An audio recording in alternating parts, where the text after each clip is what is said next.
हरियाणा के मुख्यमंत्री मनोहर लाल 2 दिन के करनाल दौरे पर हैं। सीएम ने 2 गांवों में जनसंवाद कार्यक्रम किया, लोगों की बातों को भी सुना और अपनी बात भी रखी।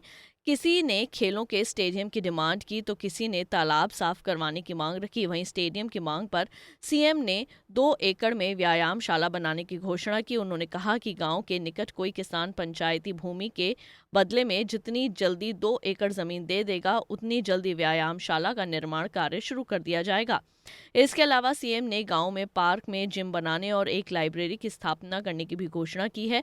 साथ ही कमालपुरा गांव का सरकारी स्कूल संस्कृति मॉडल स्कूल में तब्दील होगा और बिल्डिंग का भी नवीनीकरण किया जाएगा। कल से मैं उन सब कार्यक्रमों में आया हूँ करनाल में। पहला कार्यक्रम कल रात्रि को हमारी पार्टी की मीटिंग थी, कोर ग्रुप की। रात को आपसे बात हो गई थी। प्रातःकाल राहगिरी का कार्यक्रम था। करनाल में पिछले कोविड के से पहले राहगिरी चलती थी, कोविड के कारण से कार्यक्रम शिथिल हो गया था और दोबारा से उसको शुरू किया। बहुत उत्साह था लोगों में। और उसके बाद 2 गांव में मेरा जनसंवाद का कार्यक्रम, बहुत ही अच्छा कार्यक्रम है। सैकड़ों लोगों ने इस कार्यक्रम के बारे में सुना भी है, अपनी बात भी बताई है, अपने जो उनकी डिमांड्स हैं वो भी रखी हैं। हम उन सब डिमांड्स को एक एक को उसको पढ़ करके जो भी काम उनके होने वाले हैं सब काम उनके पूरे किस तरीके की कोई बड़ी समस्या आ रही डिमांड सर कोई ऐसी हर प्रकार की है। कहीं कोई खेलों के लिए है, एक जगह धर्मशाला की डिमांड आई थी, वो भी हमने उनको कहा कि आपकी जमीन है तो आपको धर्मशाला के लिए अनुदान जो है वो भी देंगे। कहीं तालाब को साफ करने की बात आई है। यहाँ जैसे एक स्कूल यहाँ पर है, उसको सरस्वती मॉडल स्कूल बनाने की मैंने घोषणा भी कर दी है। उसकी बिल्डिंग है, उस बिल्डिंग को भी रिनोवेट करना है, पुरानी हो गई है, उसको नया बनवाया जाएगा। ऐसे एक रास्ता है यहाँ से काछवा का रास्ता, नहर के माइनर के साथ साथ बना हुआ है, वो हमने इरिगेशन डिपार्टमेंट को कह दिया कि उसका रास्ता बनवा देंगे। ऐसी छोटी छोटी फैक्ट्री डिमांड्स हैं, उन सबको हम करवाएंगे। ये हमारा सर, यूसीसी को लेकर आपकी क्या राय है, हरियाणा की क्या राय है? हमने पहले भी कहा है, मैं फिर कह रहा हूँ, मैं इस बात की ताकीद करता हूँ कि यूसीसी लागू होना चाहिए। वहीं सीएम मनोहर लाल ने मीडिया से बातचीत में कहा कि राजनीतिक पार्टियों का नया सीजन शुरू हो चुका है।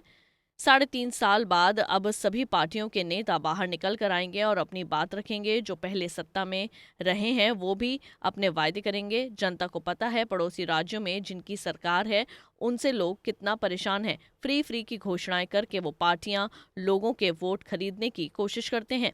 ये सीजन जो पॉलिटिकल पार्टीज का होता है वो 3-3.5 साल के बाद वो सीजन जो आता है वो आपको पता है, उसमें सभी पार्टियों के लोग बाहर निकल करके आएंगे। हमने अपनी बात जो कहनी है वो कहेंगे, ताकि लोगों को अनाप शनाप जो करना है, जो पहले सत्ता में रहे वो भी आज पता नहीं समझ दिखाएंगे। जो आसपास के प्रांतों में जो कुछ कर रहे हैं उनका जमीन पर कितना असर और कैसे लोग परेशान होते हैं वो जनता को आज भी पता है। मुफ्त की जो चीजें घोषणा कर करके और लोगों के एक प्रकार से वोट को खरीदने की बात वो करते हैं। तो इस प्रकार का जनता की जमीन बहुत मजबूत होती है, जमीन पक्की होती है।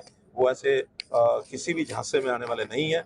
जनता सच को सच, गलत को गलत ये कहने का था। वहीं यमुनानगर से थर्मल प्लांट शिफ्ट होने वाली बात की चर्चा को लेकर सीएम ने कहा कि सीआरसी इस बात की क्लियरेंस देगी कि कहां प्लांट लगेगा। प्रदेश में फिरौती मांगने वाली घटनाओं को सीएम ने दुर्भाग्यपूर्ण बताया है। उन्होंने कहा कि किसी को भी बख्शा नहीं जाएगा। ये विषय राष्ट्रीय नीति के ऊपर निर्भर करता है। राष्ट्रीय नीति आज से नहीं, बहुत पहले से है कि जितने भी नए प्लांट्स हैं वो पिट हेड पर बनाए जाएं, ताकि रेलवे का जो कोयले की जो लोडिंग अनलोडिंग खर्चे टैरिफ ये बचता है। और उसके लिए बहुत से प्रांतों को वहाँ पर माइंस अलॉट भी की गई हैं, पिट्स अलॉट की गई हैं। हमारे यहाँ की जो पिट अलॉट की गई थी वो नक्सलाइट एरिया था, वहाँ पर काम शुरू हो नहीं पाया।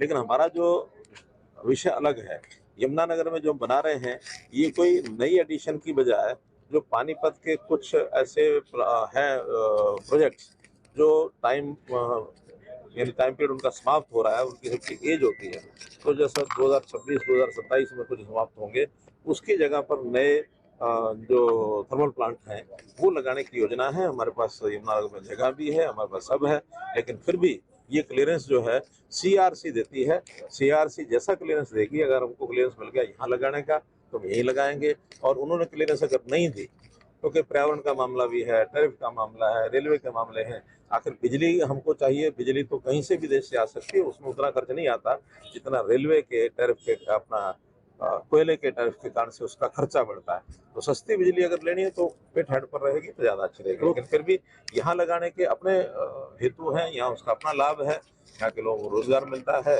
यहाँ के हमारे पास पैसा जो है जमीन पर भी नहीं लगेगा, वहाँ शायद जमीन भी खरीदनी पड़ेगी। तो ऐसे कुल मिलाकर के सीआरसी के साथ प्लस माइनस करके जो निर्णय आएगा वो करेंगे। प्रवृत्ति को लेकर मामला सामने आया था क्षेत्र में, कल ऐसी मैंने भी सुना है, जो घटनाएं हो रही हैं बड़ी दुर्भाग्यपूर्ण है, लेकिन किसी को भी छोड़ा नहीं जाएगा, बख्शा नहीं। वहीं गांवों से काफी संख्या में युवाओं के विदेश जाने की बात सामने आने पर मुख्यमंत्री ने कहा कि कबूतरबाजों के चक्कर में ना पड़े, ये आप लोगों के लिए सही नहीं है। करनाल से bureau report, Punjab Kesari TV.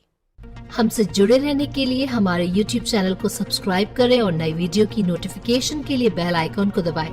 अगर आप ये वीडियो Facebook पर देख रहे हैं तो लाइक जरूर करें और ज्यादा से ज्यादा शेयर करें। धन्यवाद।